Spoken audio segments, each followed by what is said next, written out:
नवापूर तालुक्यातील सर्वप्रथम Marathi YouTube news channel Navapur live news NLN आपल्या हक्काचे व विश्वासाचे व्यासपीठ। विसरवाडी कडकडीत बंद, अजितदादा पवार यांना मान्यवरांनी वाहिली श्रद्धांजली।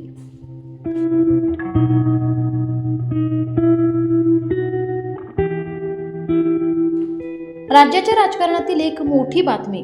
राज्याचे उपमुख्यमंत्री अजितदादा पवार यांच्या निधनामुळे संपूर्ण महाराष्ट्र शोकसागरात बुडाला आहे। याच पार्श्वभूमीवर आज नवापूर तालुक्यातील विसरवाडी येथे त्यांना भावपूर्ण श्रद्धांजली अर्पण करण्यात आली। लाडक्या नेत्याप्रती आदर व्यक्त करण्यासाठी विसरवाडीतील व्यापाऱ्यांनी सकाळी 11 वाजेपर्यंत सर्व व्यवहार कडकडीत बंद ठेवले होते। श्रद्धांजली सभा ग्रामपंचायत पटांगणात आयोजित या शोकसभेत मान्यवरांच्या हस्ते अजितदादांच्या प्रतिमेस पुष्पहार अर्पण करण्यात आला। यावेळी बाजार समितीचे चेअरमन बकाराम दादा गावित, उपसरपंच आशिष अग्रवाल, दीपक भाऊ सैंदाणे, दीपेश भाऊ गावित, ग्राम विस्तार अधिकारी सोनवणे साहेब, शिक्षक वृंद आणि मोठ्या संख्येने महिला व ग्रामस्थ उपस्थित होते। नागरिकांच्या भावना। विमान अपघाताच्या या दुर्दैवी घटनेने राज्याच्या राजकारणात कधीही भरून न निघणारी पोकळी निर्माण झाली आहे, अशी भावना विसरवाडीकरांनी व्यक्त केली। 2 मिनिटांचे मौन पाळून या जननेत्याला साश्रू नयनांनी निरोप देण्यात आला।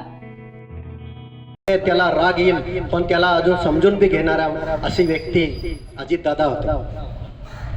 अजितदादांचा विसरणार नाही त्यांना। आणि आपल्या एक छोटंसं गाव विसरवाडी गाव हे सुद्धा आपण सुद्धा त्यांना विसरणार नाही। एवढं आहे की महाराष्ट्राचं तर नुकसान झालेलं आहे। तिथे तोलामोलाचे कार्यकर्ते असं होते, ते कार्यकर्ते एवढं रडायचे की सांगू शकत नाही। असं आपण व्हिडिओ बघितला आहे।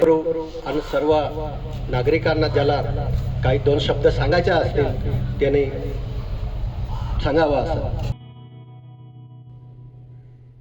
संजय वाणी, NLN न्यूज, विसरवाडी।